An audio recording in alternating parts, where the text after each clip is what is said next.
কোনো কাজই হয়নি। এতটা দিন নিজের সংসার থেকে দূরে থেকেছি, তবে গিয়েই বুঝতে পেরেছি সংসারের আসল মর্মটা কি। তো চলো আজকের ভিডিওটা এখান থেকে স্টার্ট করছি।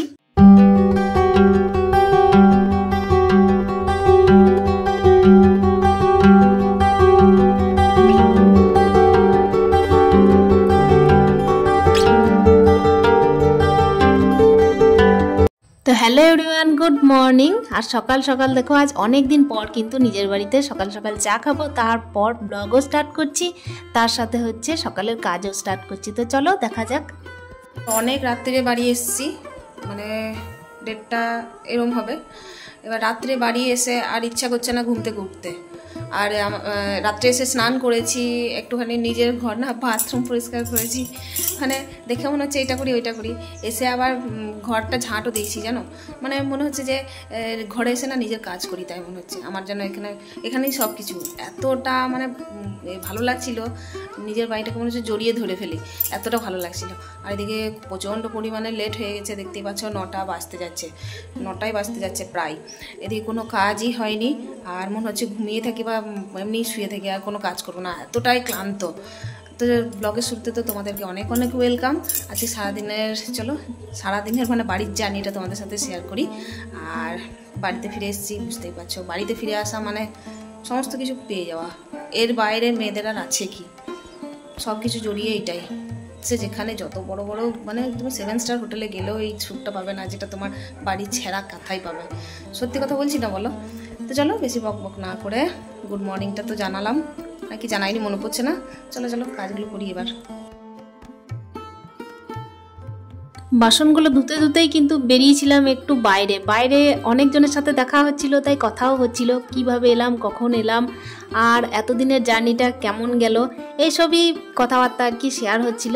আর ওখানে দেখলে পাঁচির ওপর কিন্তু একটা বস্তা মেলা ছিল দরজায় পা মোছার জন্য, তো ওইটাই কিন্তু এবার ফেলে দিলাম ওই পাশে। কেন কি জলে না এতদিন পচে পচে একদম কিন্তু দুরবস্থা, সেটা রাখা যাবে না, সেই জন্য কিন্তু ফেলে দিলাম। আর বাসনগুলো এক এক করে ধুয়ে নিচ্ছি, আর ক্লান্তি এতটাই বেশি যে কি বলবো। তবে হ্যাঁ, এতদিন পর বাড়ি এসে কিন্তু বাড়ির মর্মটাও বুঝেছি যে বাড়ি কি জিনিস, নিজের বাড়ি হয়, এটা কিন্তু যাই বলো আর তাই বলো।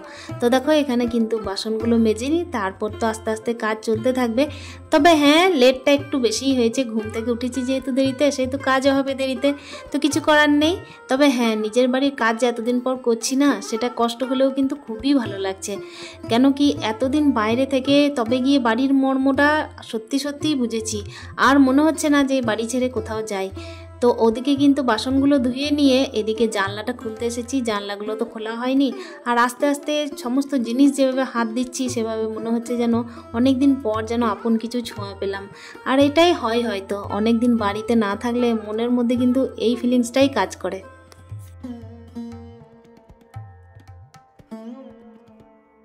অনেকদিন পর বাড়ি এলাম, তাই কিন্তু কাজের কোনো আগাগোড়া খুঁজে পাচ্ছিলাম না। মনে হচ্ছিলো এইটা আগে করলে ভালো হয় আর ওইটা আগে করলে ভালো হয়। বাসনগুলো মেজে বাইরেই রেখে দিয়েছিলাম, কিন্তু দেখো এখনো পর্যন্ত কিন্তু ঠিকঠাক করে রাখা হয়নি। তো সেগুলোই আসলে রেখে দিলাম। আর কি বলতো, জলটা বাইরে ঝরিয়ে আনিনি, ঝরিয়ে আনলে হয়তো ভালো হতো। বৃষ্টির দিন তো এখন, বর্ষাকাল, কখনো কখনো বৃষ্টিটা হচ্ছে ঝিমঝিম করে, আবার কখনো কখনো বন্ধ হচ্ছে। বৃষ্টির কোনো নিশ্চয়তা নেই, সেজন্য কিন্তু ভাবছি যে ঘরের কাজটা আগে করবো না বাইরের কাজটা আগে করব। এই ভাবতে ভাবতে দেখলাম যে না, ঘরের কাজটাই আগে করি। আর এই যে চামচগুলো রাখা হয়নি ঠিকঠাক জায়গায়, সেগুলোই রেখে দিচ্ছিলাম। আর খুন্তি রাখার জন্য আমি আলাদা জায়গায় সবসময় করেছি, দুটো জায়গা করেছি। দেখছো ডাইনিং টেবিলের মধ্যে দুটো জায়গা করেছি, যেগুলো হচ্ছে বড় হাতা রাখার জায়গা আলাদা, আর হচ্ছে চামচ ছোট রাখার জায়গা আলাদা। তো সেগুলো না মনে হচ্ছিল যেন এসে সব ওলট পালট লাগছে, সেই জন্য কিন্তু এক এক করে ঠিকঠাকভাবে পরিষ্কার করে নিচ্ছি। তবে হ্যাঁ, বাইরে থেকে যখন ঘরে এসেছি তখন কিন্তু একটু একটু করে সাধারণত যে কাজগুলো আমার মনে হচ্ছিল যে করা দরকার, সেগুলো আস্তে আস্তে করব। অনেকটা জিনিস আছে যেগুলোকে নিজের হাতে গুছিয়ে নেব। তবে হ্যাঁ, সেগুলো করতে একটু টাইম লাগবে, যেহেতু অনেকদিন বাইরে ছিলাম। তো ওদিকে গ্যাসটা মুছে নিলাম, দেখলে যদিও মোছা গ্যাসেই আমি চা করেছিলাম। তবে হ্যাঁ, রাত্রিবেলায় মনে হলো যে খুব একটা ভালো করে পরিষ্কার করা নেই, সেই জন্য ওইটা ভালোভাবে আরও মুছে দিলাম। আর তোমরা আমার আগের ভিডিওতে এমনিতেও দেখেছো যে সকালে রান্না করার সময় কিন্তু এমনিতেই আমি গ্যাসটা একটু কাপড় বুলিয়ে দিই, তা নয় ভালো লাগে না, আর কিছু না। আর এখানে দেখো এরপর কিন্তু আমি রুমগুলো ঝাড় দিয়ে নেব। আর ওইদিকে দেখতেই পাচ্ছ এক এক করে যে জায়গাগুলোই দেখছি একটু একটু করে অগোছালো, সেই জায়গাগুলোকেই কিন্তু একটু করে হাত বুলিয়ে দিচ্ছি। অনেক দিন বাইরে ছিলাম, সেই জন্যই কিন্তু ভাবছি যে কীভাবে নিজের ঘরটাকে কিন্তু একটু একটু করে ঠিকঠাক করে নেব। আসলে না, প্রত্যেক দিন একটু একটু করে নিজের জায়গাটাকে, নিজের সংসারটাকে গড়ে তুলতে তুলতে এমন পরিস্থিতিতে, এমন মানসিকতাতে চলে এসেছি যে মনে হয় যে যেটাই সাজিয়ে গুছিয়ে রাখি না কেন, মনে হয় যেন সেটাই অগোছালো। তো সেটাই অগোছালো কেন লাগে জানো তো? যতক্ষণ না নিজের হাতে পরিষ্কার করি, নিজের হাতে গুছিয়ে রাখি, ততক্ষণ যেন মনে তৃপ্তি পাই না।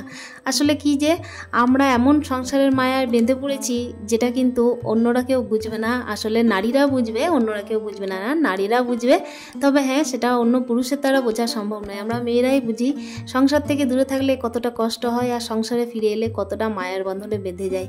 কালকে আমি কোনো রকমের ভিডিও দিতে পারিনি, কেন জানো তো? বাড়ির কাজটা আগে করা মেন মনে হয়েছিল, সেজন্যই কিন্তু কোনো রকমের ভিডিও আমি এডিট করে ছাড়তে পারিনি।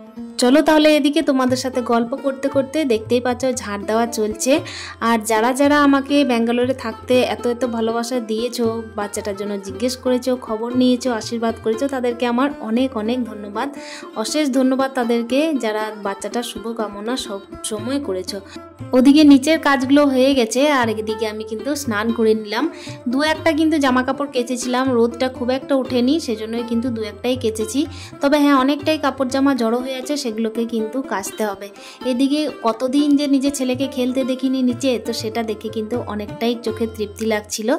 এদিকে আমি কিন্তু ছাদ থেকে চলে এসেছি জামা কাপড় মিলে, এসেই কিন্তু পুজো দেওয়ার পালা। তার আগে একটুখানি রূপচর্চা সেরম না, প্রত্যেক দিন যেরকম একটা ফেস ওয়াশ লাগিয়ে সানস্ক্রিন লাগাই, তো সেটাই লাগিয়ে আপাতত চলে যাবো ঠাকুর ঘর।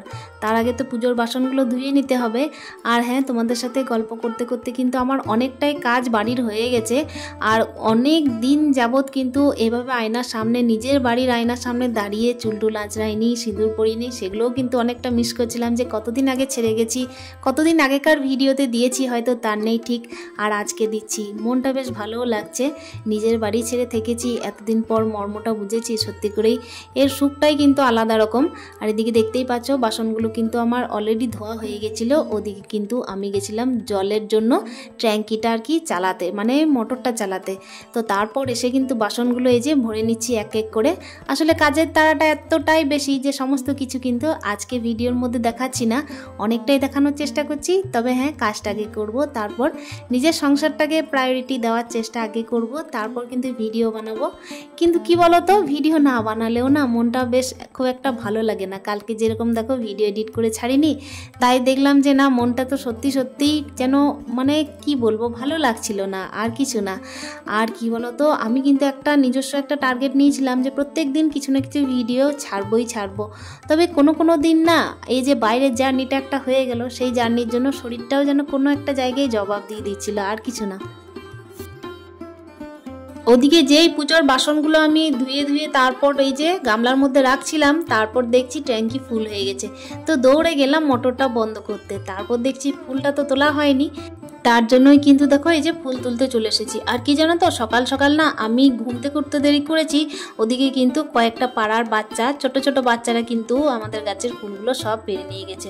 আসলে ফুলগুলো বাইরে থেকে দেখতে ভালো লাগে, আর ওরা তো বাচ্চা, ওই জন্য থাকতেও পারে না। তবে হ্যাঁ, আমি কিন্তু দেখলে বকা দিই। আসলে অনেকদিন পর বাড়িতে এসেছি বলে কিন্তু এমন নয় যে শুধুমাত্র বাড়িটাকে, আমি এই গাছগুলোকেও প্রচণ্ড পরিমাণে মিস করতাম। আর তার সাথে কিন্তু মিস করতাম আমার এই ছোট্ট ঠাকুরঘরটাকে। ছোট্ট ঠাকুরঘর কিন্তু হ্যাঁ আমার প্রাণ জুড়ে আছে। তো চলো এখানে আমি পুজোটা দিয়ে ফেলি।